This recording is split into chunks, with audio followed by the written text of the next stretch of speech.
politician named Emeka, blinded by ambition, drugged and sold his newly wedded wife's virginity to his boss in a ruthless bid for power. On their wedding night, a night that was supposed to be their honeymoon, the husband named Emeka drugged his new wife, Osinachi, and handed her over to his boss, Chief Nnamdi, as a political trade, a monstrous sacrifice to secure his political ambitions. That night, as Osinachi lay unconscious, Chief Nnamdi took her virginity, a cruel and unforgivable act that shattered her innocence. The next morning, she woke up violated and betrayed by the man she had loved and trusted. But something unexpected happened that night. Before we continue this story, make sure you hit the subscribe button and subscribe. Don't forget to turn on your notification bell so you never miss out on our latest stories on this channel. Now let's dive into the story. Long time ago, in a low-class slum of Lagos, there lived a young woman called Osinachi. Growing up in the slums, Osinachi had always dreamed of a better life. She watched couples stroll hand in hand, their faces alight with love and laughter, and yearned for a romance that would sweep her off her feet and away from the poverty that surrounded her. Osinachi's father, a kind but broken man, had once been a successful trader, but a series of misfortunes had left him destitute and depressed, barely able to provide for his family. Osinachi's mother, a strong and resilient woman, worked tirelessly as a cleaner to keep the family afloat, but despite her best efforts, there was never quite enough. Osinachi did her best to contribute, hawking bread and other small items on the streets from a young age, but in her heart, she yearned for something more. She was bright and ambitious, with a quick mind and a determination that belied her humble circumstances. She knew, with a certainty that burned in her bones, that she was meant for a different life. One day, a man called Emeka was driving by and saw her hawking on the street and was attracted by her beauty. He decided she was the one he had been hoping for. He parked his car, along with his security, and made his intentions known to her. When Emeka came into her life, it seemed like all her prayers had been answered. He was young, handsome and charismatic, with a rising profile in Nigerian politics. After discovering that Osinachi was a virgin, he was very pleased to make her his wife. He had a way of making her feel special, like she was the only woman in the world. His attention was intoxicating, his promises of a better life tantalizing. Their courtship was a whirlwind of stolen moments and secret encounters. Emeka insisted on discretion, explaining that his political enemies would seize on any hint of impropriety. Osinachi, young and naive, found the secrecy thrilling. It made their love feel special, like a precious treasure that belonged only to them. When Emeka proposed, Osinachi wept tears of joy. As she stood before the altar on their wedding day, resplendent in a simple white gown that had cost her husband to be a fortune, she felt like she was stepping into a dream. She was marrying a man who would give her the life she had always craved, a life of comfort, respect, and endless possibility. But Osinachi's fairy tale quickly turned into a nightmare. On their wedding night, Emeka drugged her drink, rendering her unconscious. As she lay there in their hotel bed, completely vulnerable and unaware, he carried her limp form to the bed of his boss, Chief Nnamdi, in the same hotel where they both lodged. But something unexpected happened that night. When Chief Nnamdi saw her lying on his bed unconscious, he was surprised by how beautiful and innocent she looked. Even though the situation was terrible, Chief Nnamdi fell in love with Osinachi at first sight. It was a love that would only grow stronger with time. Chief Nnamdi was a wealthy and influential kingmaker in politics, known for his ability to make or break a candidate's career. Emeka, hungry for power, had gifted his new bride's virginity to the chief in a sick bid for political favor, to become the next governor in the upcoming election. The next morning, Osinachi woke up shocked and confused. She wasn't in the same room where she had fallen asleep with her new husband. "Emeka," she called out, looking around the unfamiliar room. "Emeka, where are you?" But there was no answer. Osinachi got out of bed and started searching the room for clues about why she was there. She checked the wardrobe and found her clothes inside. Then, on the small table next to the bed, she saw a hotel card and a wallet. Curious, she picked up the wallet and opened it.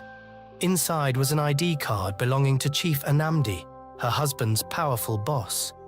What is this doing here? Osinachi asked herself, her heart starting to race. She sat down on the bed, trying to think back to what had happened the night before. Hazy images flashed through her mind. Chief Namdi on top of her, touching her, but it was all so fuzzy and dreamlike. Did he force himself on me? Osinachi wondered, feeling sick to her stomach. She quickly checked herself and realized with horror that she was no longer a virgin. Oh God, something happened last night, but I can't remember. Osinachi's thoughts were interrupted by a loud knock at the door. She jumped up and went to open it, her hands shaking. It was Emeka, and he looked impatient. "Are you ready to go?" he asked brusquely, stepping into the room. "Emeka, what's going on? Why am I in this room and not ours? What happened last night?" Osinachi asked, her voice trembling, but Emeka avoided her questions. "Just get dressed and meet me in the car park. I'll be waiting in the car," he said, before turning and leaving. Osinachi stood there for a moment, feeling lost and betrayed. She knew someone had made love to her last night, and it wasn't her husband. The wallet and hotel card pointed to Chief Namdi, but the drugs made it hard to be certain. With a heavy heart, Osinachi got dressed and went down to the car park. She got into the car beside Emeka, 1,000 questions burning in her mind, but she was too afraid to ask them, too afraid of the terrible truth. The drive home was completely silent. Emeka felt the heavy weight of what he had done. He couldn't bring himself to look at Osinachi, the woman he had once loved so much that he married her, but now he had given her away to another man, all for the sake of his political ambitions. Osinachi sat quietly, her mind spinning. She kept going over the hazy memories of the night before, trying to make sense of what had happened. She knew something was very wrong, but the drugs made it hard to be certain. All she had was the wallet and hotel card belonging to Chief Namdi, her husband's powerful boss. When they arrived at their big house, Emeka took Osinachi to her room without saying a word. Then he went into his private room and locked the door. Once he was alone, he started to cry very hard. He was heartbroken and full of regret. "What have I done?" he asked himself over and over, his body shaking with sobs. "How could I have betrayed her like this?" He felt terrible for what he had done. He knew he had made a big mistake, one that could ruin his marriage and the love he once had for Osinachi. But even as he cried, Emeka knew that his ambition and desire for power would always be stronger than his guilt. After a while, he stood up and wiped his face. He took a deep breath, pushing down his feelings. "She can never know the truth," he told himself firmly. "I have to act like nothing happened." With that, Emeka put on the face of a confident, ambitious man, a man who could be the next governor. He pushed his regrets and remorse away, locking them deep inside. Then he left his room and went about his day as if everything was normal. Meanwhile, Osinachi stayed in her room, crying softly. She took out Chief Namdi's wallet and ID card, looking at them as if they held the answers she desperately needed. "What happened to me?" she asked herself over and over again, panic creeping into her voice. "Did Chief Namdi? Did he force himself on me while I was sleeping?" Her mind raced as she tried to piece together the fragments of the night before. How could I have slept so deeply without knowing what happened to me? Was I drugged? She struggled to comprehend the gaps in her memory, her heart pounding as fear and confusion clouded her thoughts. The thought made her feel dirty and used. She wasn't completely sure, but deep down, Osinachi knew that her husband's boss had taken advantage of her. The question was, did Emeka know? Was he somehow part of this terrible betrayal? Osinachi spent the whole day in her room, too sad and shocked to face anyone. She cried until she had no tears left, her heart broken into a million pieces. She felt so lonely and betrayed.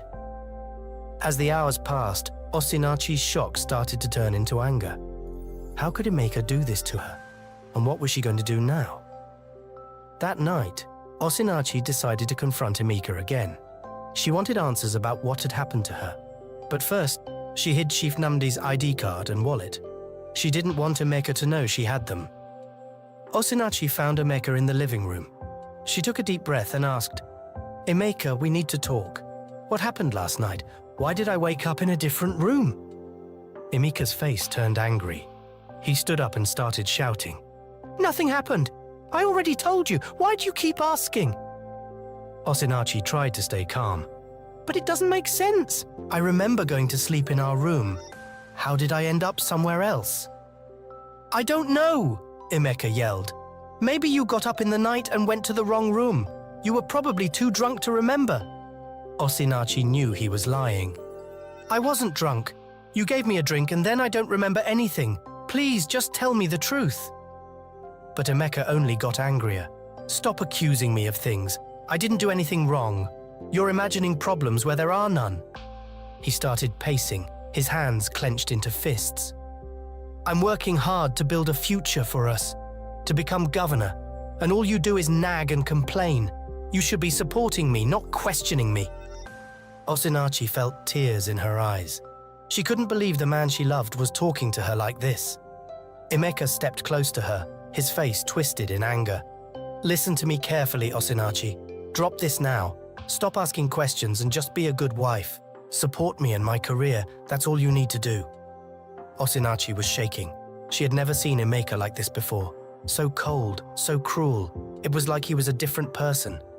Unable to hold back her tears, she turned and ran to her room, slamming the door behind her. She threw herself on the bed and cried, her whole body shaking. She heard Emeka's footsteps as he went to his own room. The sound of his door closing was like a final, painful confirmation. Their marriage was not what she thought it was. Emeka was not the man she thought he was. As she lay there in the dark, crying until she had no tears left, Osinachi tried to make sense of her new shattered reality. She was married to a man who had betrayed her in the worst possible way, and now he wouldn't even give her the truth. The weeks after the wedding were hard for Emeka and Osinachi. Emeka started to hate his wife. He didn't find her pretty anymore. He didn't love her like before. It was all because of what he did on their wedding night. Anything Osinachi did, even small things, would make Emeka angry. He would shout at her and say mean things. He acted like she wasn't welcome in their house anymore. It was really bad.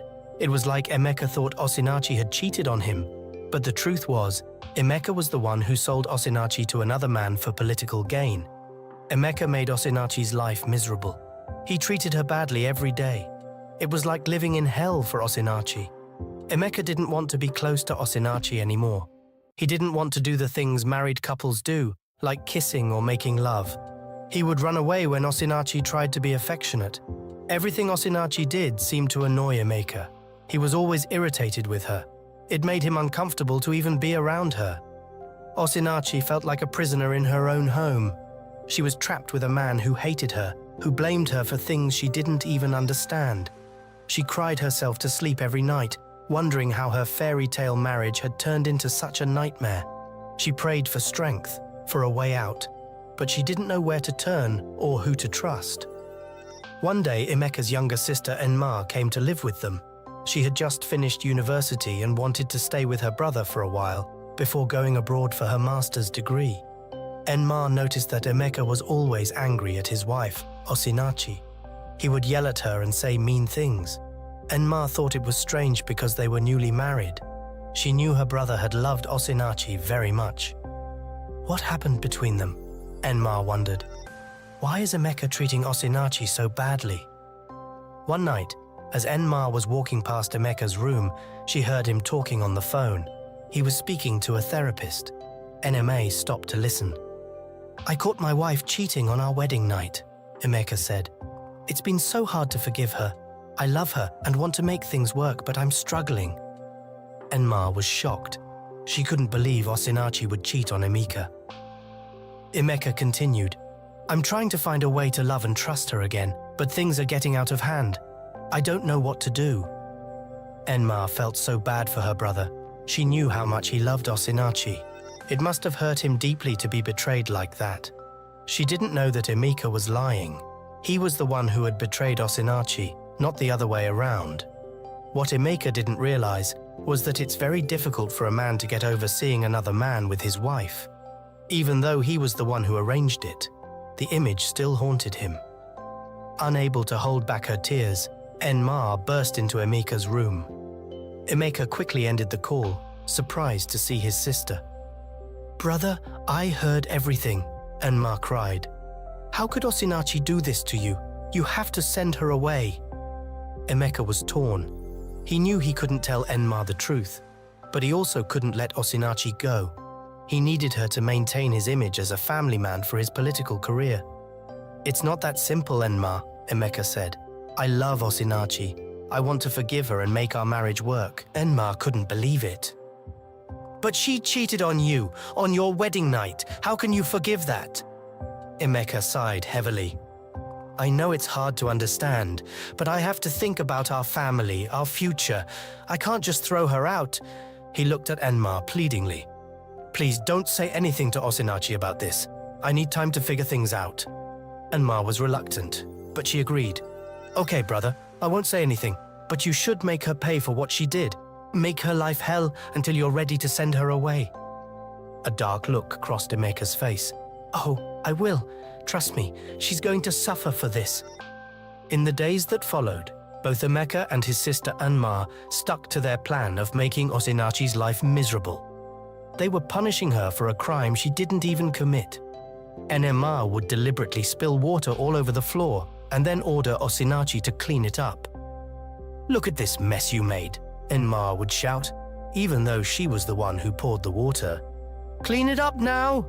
Osinachi would scramble to mop up the water, confused by Enma's anger. "But I didn't," she would start to say. "Are you talking back to me?" Enma would snap. "Just do as you're told." Enma showed no mercy in her mission to frustrate her brother's wife. She piled on the housework, making Osinachi's life a living hell. One day, Enma threw all her dirty clothes and underwear on the floor. "Wash these," she ordered, "and make sure you do it properly. I don't want to see a single stain." Osinachi was shocked by the request. "But Enma, I'm your brother's wife. You can't treat me like a servant." Enma laughed cruelly. "You're not a wife. You're a cheating whore. You're lucky we let you stay in this house at all." Tears stung Osinachi's eyes as she gathered up the clothes. She couldn't understand why the family that had once welcomed her so warmly now treated her with such disdain. "What did I do wrong?" she would ask herself as she scrubbed the clothes. "Why do they hate me so much?" She wanted to call her family to seek comfort and advice, but she couldn't bring herself to do it. Her father was very sick, and she knew her poor family was already struggling. She didn't want to add to their burdens. "I have to be strong," Osinachi told herself, even as her heart was breaking. "I have to endure this for the sake of my family." Little did she know that her suffering was all based on a lie. Emeka had convinced Enma that Osinachi had cheated on him, when in reality, it was Emeka who had betrayed Osinachi in the worst way possible. Meanwhile, Chief Namdi, the man who had taken Osinachi's virginity on her wedding night, couldn't stop thinking about her. He was consumed by thoughts of her beauty, her innocence, her vulnerability. "I shouldn't have done it," he would tell himself. "I shouldn't have taken advantage of her like that." But even as he was racked with guilt, Chief Namdi couldn't deny his growing feelings for Osinachi. That night, as wrong as it was, had sparked something in him, a deep, intense love that he had never experienced before. "I have to see her again," he decided. "I have to find a way to make her mine." He started plotting ways to steal Osinachi away from Emeka. He knew it would be difficult. Emeka was a powerful man, and Osinachi was his wife. But Chief Namdi's love for Osinachi made him reckless. "I'll find a way," he vowed. "No matter what it takes, I'll save her from that monster she married." As the days turned into weeks, Osinachi's life became a cycle of endless chores and verbal abuse. She felt like a prisoner in her own home, trapped with people who despised her. After the governorship primaries, Emeka won the candidacy for his party. This was because of the influence and position of his boss, Chief Namdi.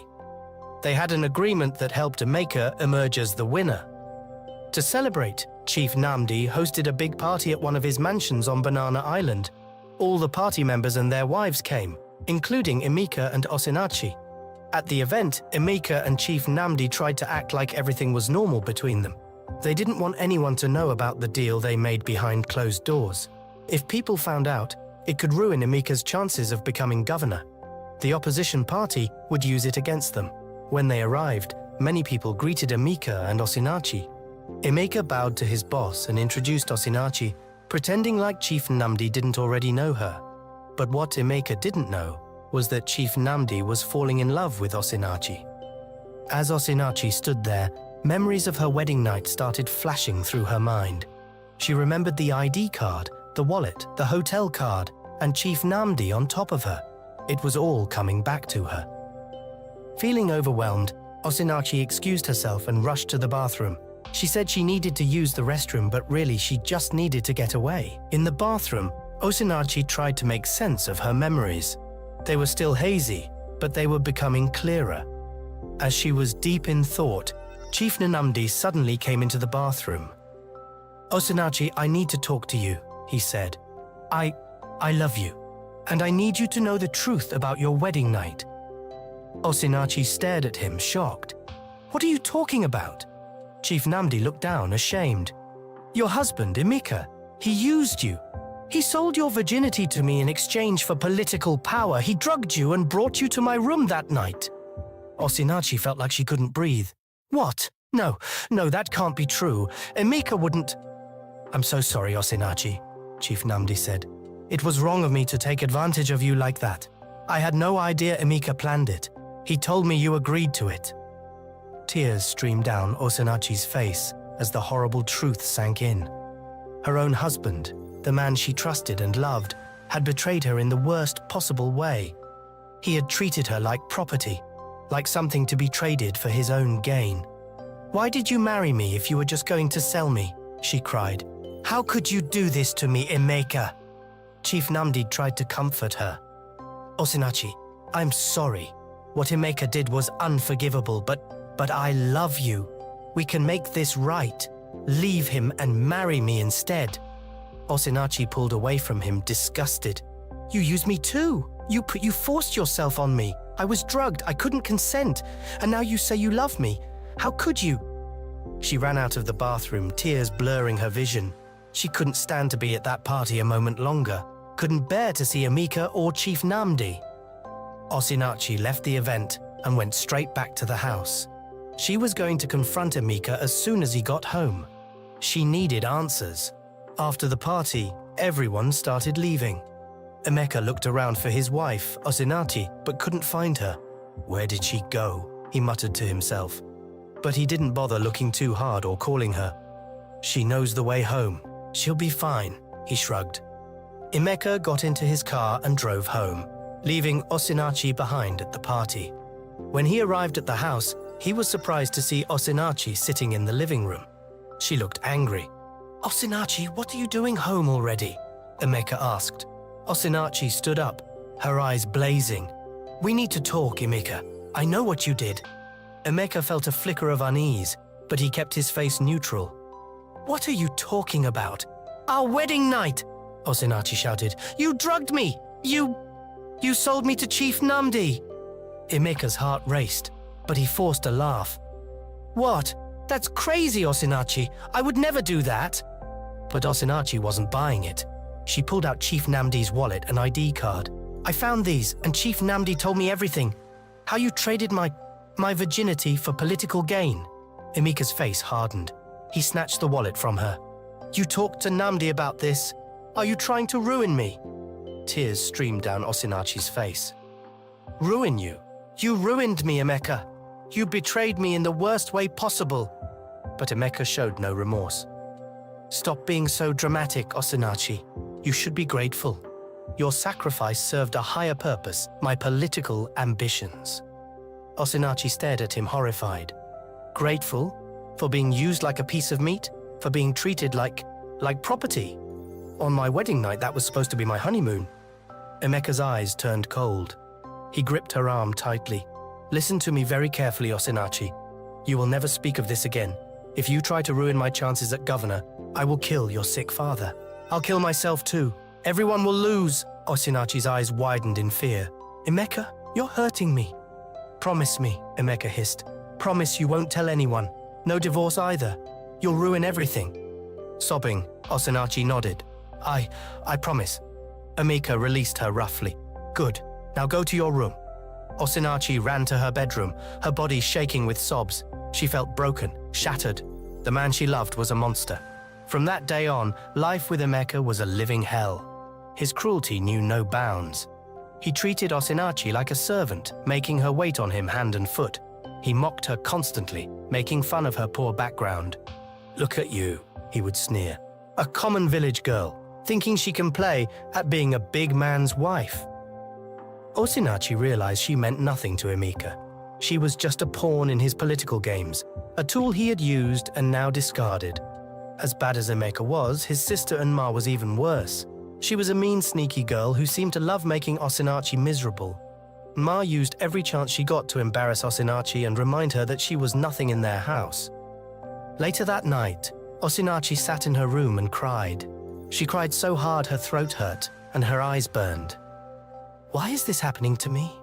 she asked herself between sobs. "What did I do to deserve this?" She thought about her life and how it had turned into a nightmare. Her husband hated her. Her sister-in-law tortured her. Every day was filled with pain and fear. "Is this my life now?" Osinachi whispered. "Trapped in this horrible marriage, hated by my own family." She felt so alone, so hopeless.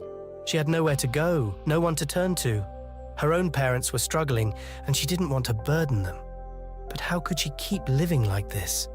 How could she wake up every day knowing only cruelty and heartbreak awaited her? Osinachi buried her face in her pillow and wept, her body shaking with the force of her despair. She cried until she had no tears left, until exhaustion pulled her into a restless, nightmare-filled sleep. As the months went by, Chief Namdi's feelings for Osinachi grew stronger. What started as pity turned into a deep, lasting love. Then one day, chance brought them together again at a big political fundraiser.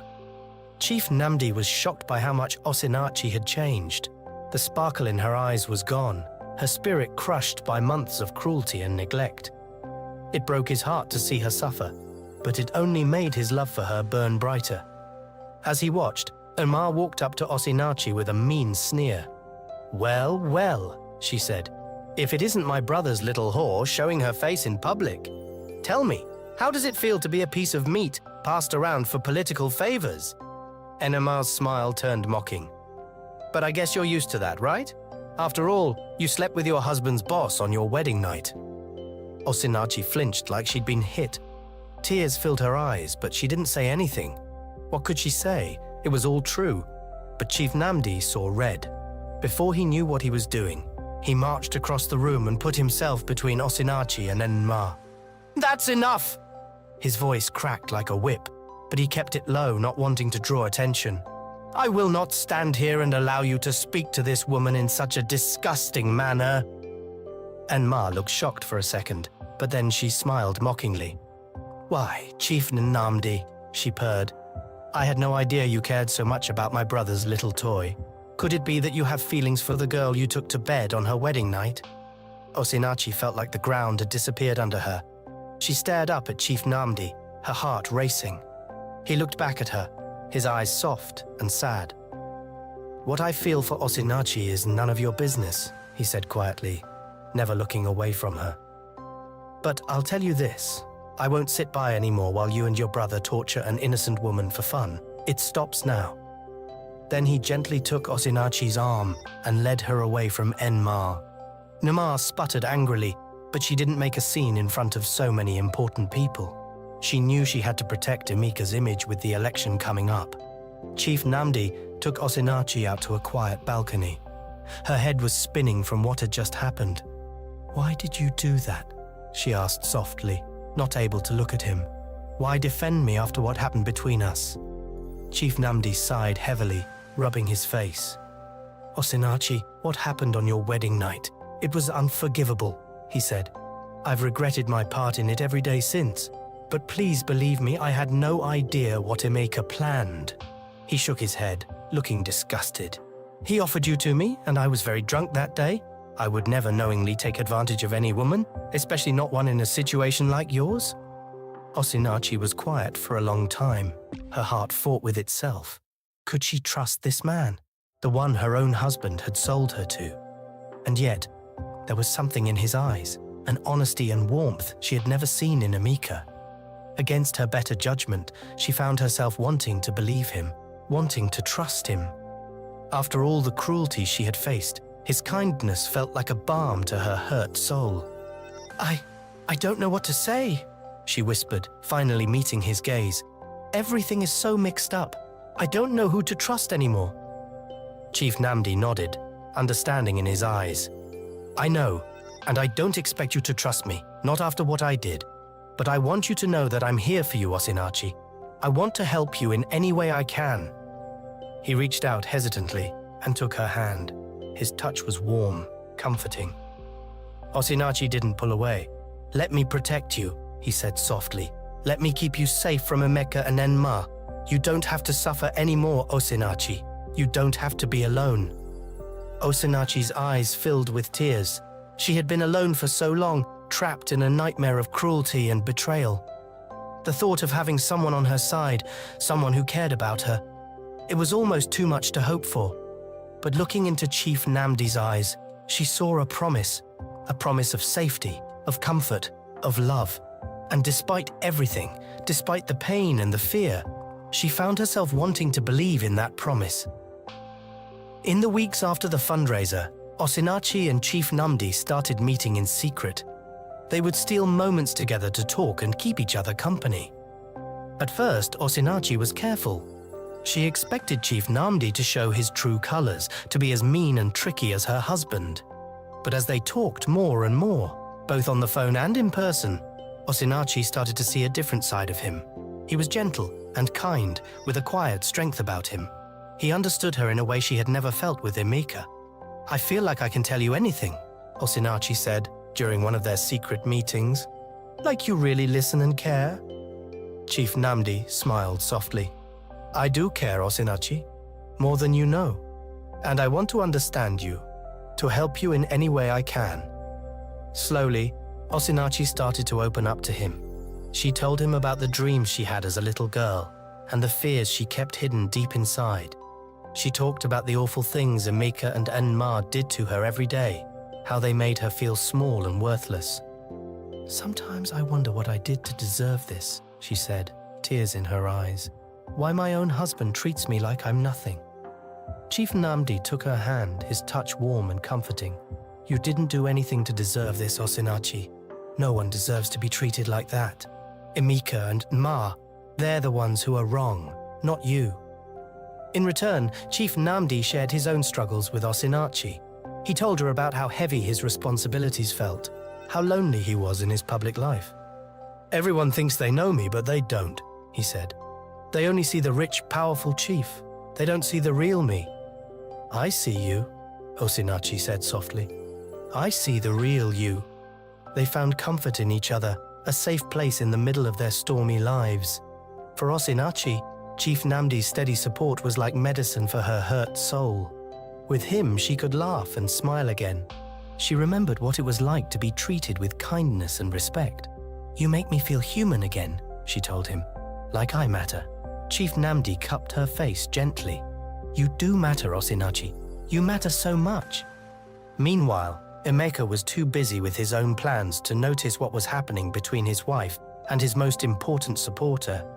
The election was coming up, and he was always at rallies and events. He kept treating Osinachi badly, walking all over her feelings. He was sure she was too beaten down, too broken to ever stand up to him. You're mine, he would tell her. You'll always be mine. You have nowhere else to go. Osinachi would look down, hiding the small secret smile on her lips. Emeka thought he knew everything, thought he had her trapped. But he was wrong, so very wrong. Yes, Emeka, she would say meekly, of course. But in her heart a fire was growing, a fire lit by Chief Nnamdi's kindness, fed by the strength she was finding in herself. Emeka thought he had broken her, but he had only made her stronger. One day something big happened. The truth finally came out, and it was a huge scandal. Emeka's enemies were always looking for ways to bring him down. They even sent someone to pretend to be a waiter at the fundraiser party.